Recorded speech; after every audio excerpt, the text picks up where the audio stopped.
was younger, I initially wanted to become a CPA because my uncle was a CPA. He worked in accounting, and I saw he was traveling all over the world for his job, and as a young person who loved travel, that's really why I wanted to become a CPA, no other reason. But then as time went on, I realized that having a CPA designation really would give me the skills and knowledge and credibility to be able to work in the nonprofit sector, the impact sector, and really be able to have the ability to make more of a difference.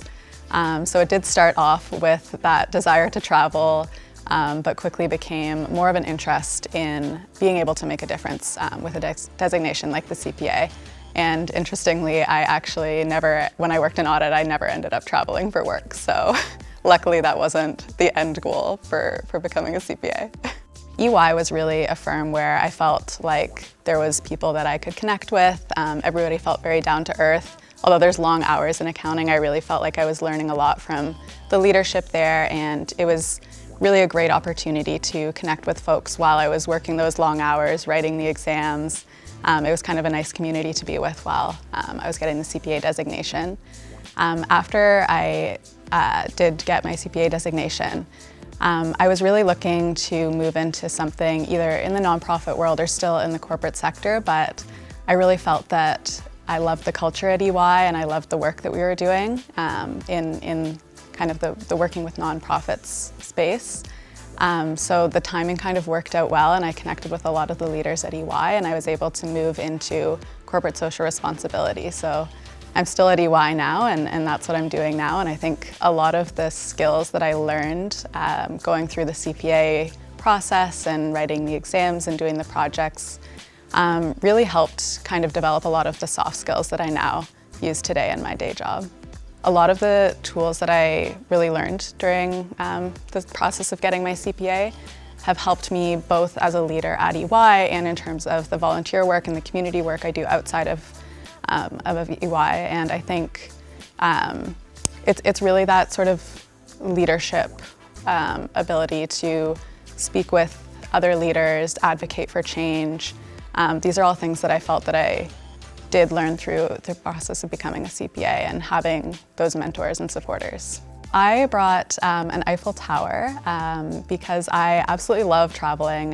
When I was in high school, I actually lived in France for 3 months. I was doing an exchange, so I lived in France for 3 months, and then my exchange partner came to live in Canada for 3 months, and that really had an impact on my life. I actually went into French after that, and sort of wanted to learn more French before eventually going into business school.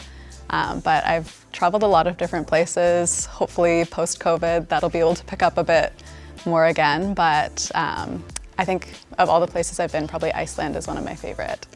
And Uganda as well was another favorite of mine. The photo is a picture of my grandpa and I.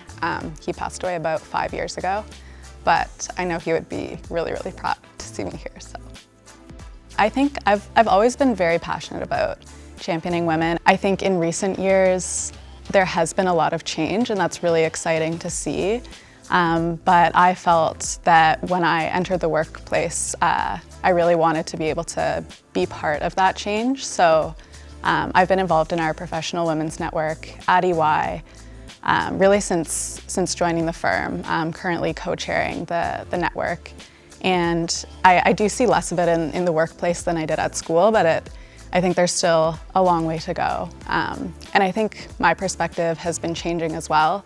I do recognize that as a white woman, I have a lot of privilege, and I've experienced sexism but not racism, and I think it's certainly something that I try to do to kind of champion all women and make sure that those whose voices are maybe not heard as frequently are being heard. A lot of the mentors and sponsors that I have are CPAs.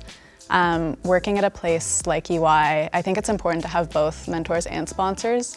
Some of my mentors are outside of work, and I think it's just really helpful to have those folks that you can turn to if you are making a tough decision and need to bounce ideas off somebody. But I think having sponsors too is incredibly important and has been really helpful for me in my career. It's actually one of the directors on my team who is also a CPA who really helped me kind of navigate my career and helped me make the decision to move into what I'm doing now in corporate responsibility. So I think it's just something that you learn being a mentee when you're going through the process, and I hope to be able to mentor many future CPAs in the future. Well, I'm really lucky and fortunate in the job that I have. It's basically my dream job, so I'm very excited to go to work or go to virtual work every day. But I get to work with a lot of really cool nonprofit organizations and social enterprises that are doing amazing work, and the leaders of those organizations are so passionate about what they're doing.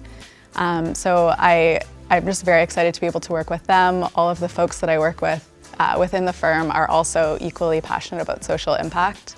And the leaders that I work with as well, many of whom are CPAs, they've found their niche. They're very excited about their job, and it makes me excited to do what I do every day.